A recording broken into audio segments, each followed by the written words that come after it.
Hello all, welcome to a new video. So today, got my little Phil Mitchell cup of tea here. Lovely. Anyway, so today, going to be doing a little bit of a Speedway type of video. Last time I did this type of thing was with the Indianapolis Motor Speedway, the tarmac oval that has held the Indianapolis 500 110 times and had its closest finish ever this year, which was a great thing to watch. But here comes Rosenquist, Malukas defends, who has it? Over the line, who's it going to be? It's Rosenquist! In terms of the dirt world, I haven't really ventured into it apart from in rallying slightly, but that's about to change because I have found this simulator called NASCAR Heat 5, which was made in 2020, and yeah, we're going to go around the Charlotte dirt track, which is a bit similar to the Plymouth Gladiators track, as it's a short oval, a dirt oval, and it should be a very good event indeed. So we're going to enter this event. We've got the H pattern shifter, obviously the wheel, because we are going to be racing stock cars, as you'll see in a minute. And although we are racing cars around the dirt oval, we still, the technique of driving or riding is very much the same. The racecraft is very much the same. There's a lot of things that can be translated from this world into the Speedway world. Yeah, I got top. Yeah, which meant cheers, Mark. Anyway, so yeah, we're going to go around this dirt track and I'm going to take you through some of the best bits about it. And also, the way you drive this car is very similar to how you ride the bike in certain ways. The only thing you're missing, really, is using your body to move your weight around the bike. So, as you might see, some of the bikers can lean back or lean forward to put the weight on the right wheel. Here, you don't really have that. You just kind of have to deal with the weight the momentum puts it on. So, if you're turning it into a corner, the weight is going to go from the middle to the left-hand side. No. The right hand side, rider's right hand side. So let's go into this then. So we're in the number 30 Plymouth Gladiators dirt car today, and if I'm honest, the livery doesn't look as good as the Indy car. It has to be said, in my eyes.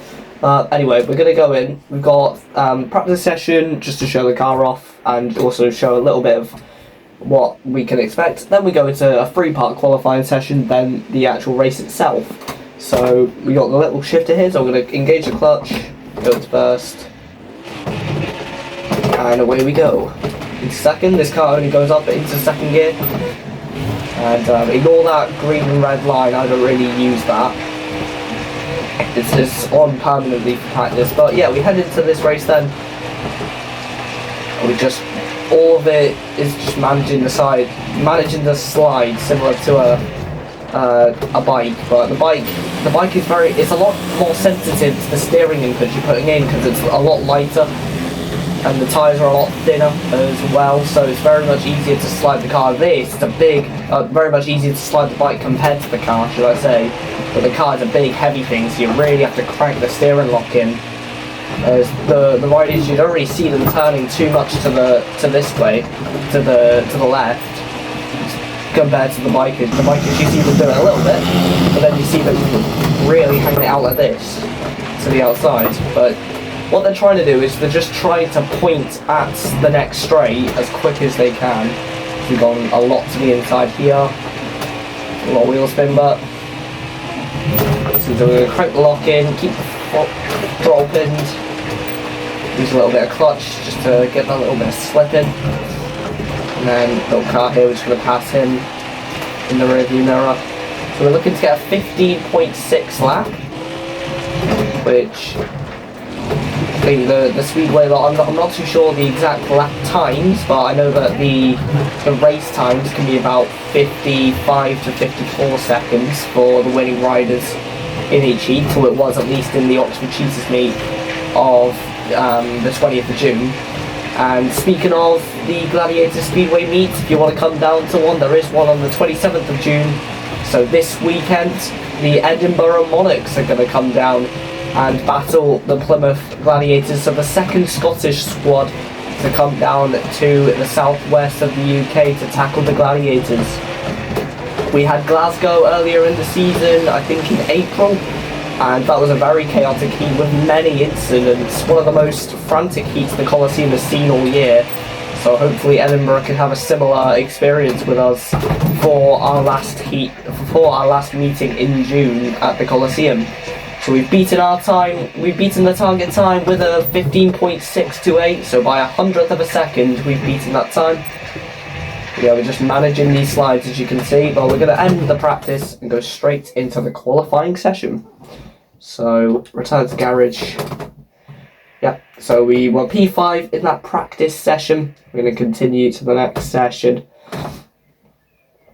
And I'm just going to go straight to the race, I think. Yeah, no point doing quali. I think we're just going to work from the back so that I can show you more of the racecraft that you have to do in this session. But I just want to draw your attention to the car setup in the top corner. Loose and tight. What does that mean? Well, if you make the car more tight, it means that you're going to struggle to turn it more, and the front of the car will slide out.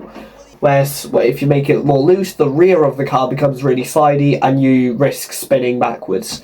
Essentially, tight is understeer and loose is oversteer to people of the F1 and the kind of more European circle. So anyway, we're going to get into this race then, into first gear, into second gear.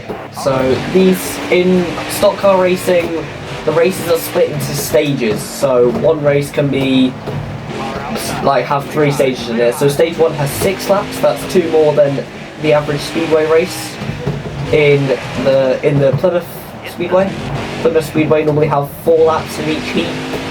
But here in this stage we have 6 laps. But these cars as well, you can get away with there's a lot of room for error with these cars in terms of being able to make contact and get away with it. Whereas with the bikes, because they're so sensitive to any type of contact, you cannot get away with a hit like that. Instead, you just see them fall. We had a few falls in the second Oxford meet yesterday as of recording. And one of them, I think the rider just put too much weight on the front of the wheel and then just speed off, but there was a big bit of contact and it ended up taking out Ben Whaley in the process. I think it was Anders Rowe and Ben Whaley that were in that crash. But moving on, we're moving on the field here, we're just utilising the inside line to the best of our ability. Just trying to get the rear end out here. We're kind of doing a bit of a Scott Nichols here where we just keep the throttle pins, move up to the outside of the second corner. Here will be the fourth corner. We're just getting the throttle down as early as we can, but not too early.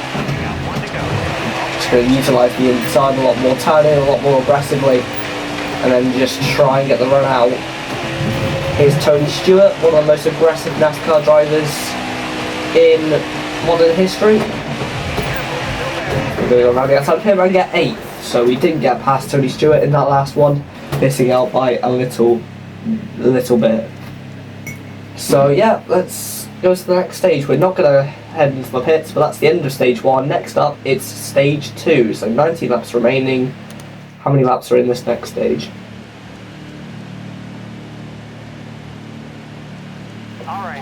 Lovely. Right, let's go again then. First gear for extra torque.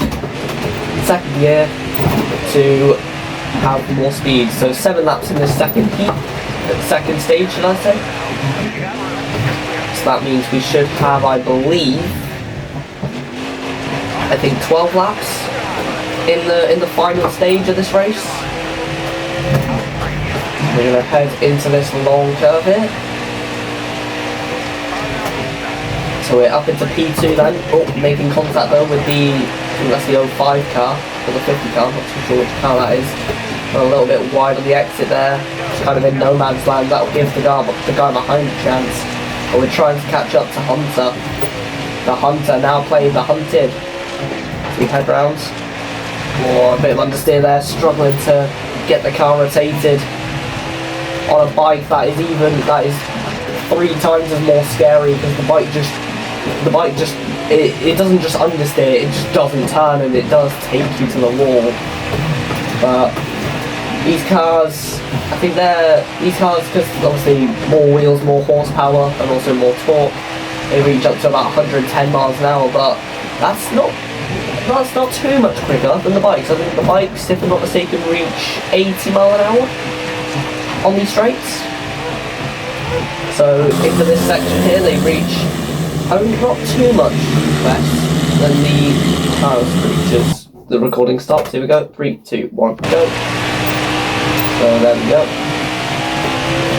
So yeah, we're just going to keep the throttle pin here, keep it on the highlight, try and utilise it to get past Hunter.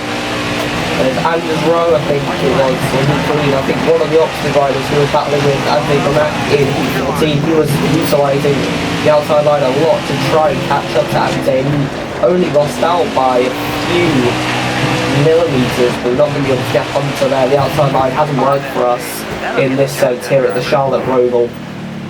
Not the Charlotte Roval, the Charlotte Dirt Oval, should I say.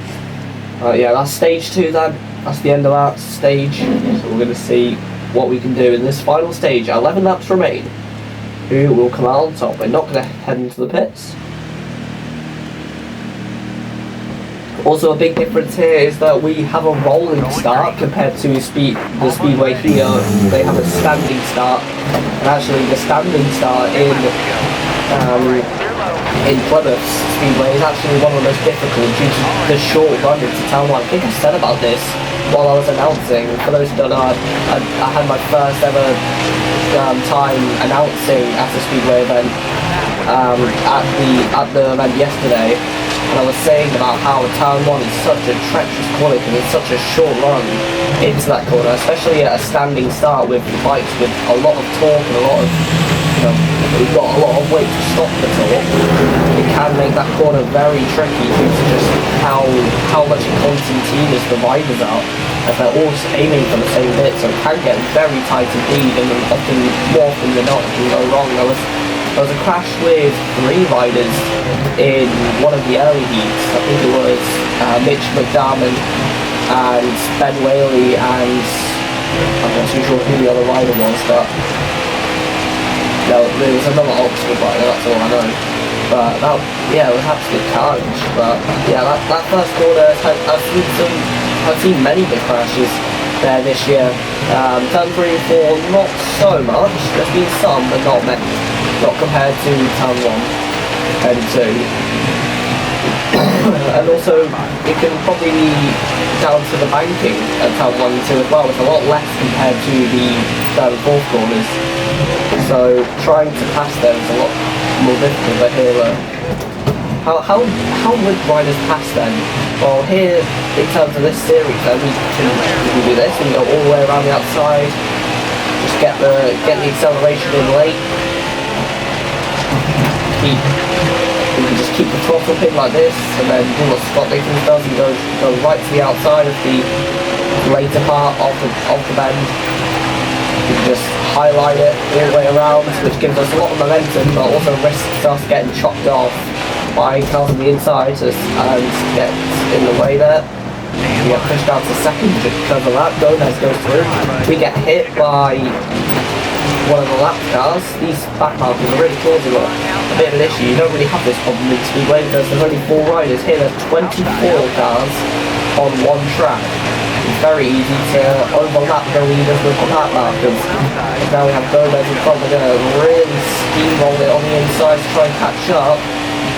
You end up right alongside Gomez. Going to do the same thing into this corner. Just try and rotate the car. You don't get it rotated enough. He gets back past. That is Gomez winning. And I was in second. So a frantic race there.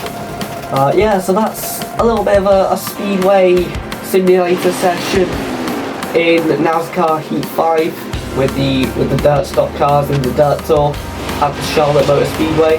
A track very similar to the Plymouth Gladiators track due to how short it is, due to the length of the corners, the length of the straights, and also just the width of the track and itself as well compared to what's on it. So, and the speeds as well, very similar compared to the Plymouth version, which is quite remarkable considering this sport have 2 more wheels compared to the Plymouth track and the Gladiators there. So that's all then. That's all we have to look forward to. If you want to come down and see the Edinburgh Monarchs, then feel free to.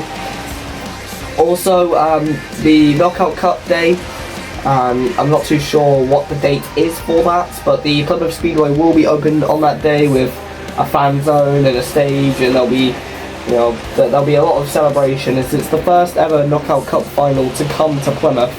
So we just got to work out, one, when the date is, and two, who we're going up against to see who will win the Knockout Cup. But we also have the championship as well, and Plymouth luckily extended their lead in the championship over the Oxford Cheetahs, as they were P5 in the standings before this championship started. I'm not too sure where they are now. I'll get that on screen somewhere with the information, but I think, actually no, they'll be in the same place because they should. I think it's only the aggregate points that get counted, but I'm not too sure. I could be wrong. But yeah, that's all then for now.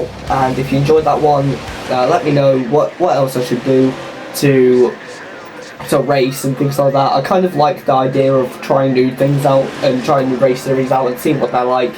I'm inspired a little bit by James Baldwin's series of going around different motorsports and trying them out. So obviously he's doing it in open lobbies and things like that. I'm just doing it with AI and time trials and different modes here and there. So yeah, if you like what I'm doing, let me know if I should do anything else. And until next time, thank you all for watching. Best regards to you, the viewer, for watching. And goodbye.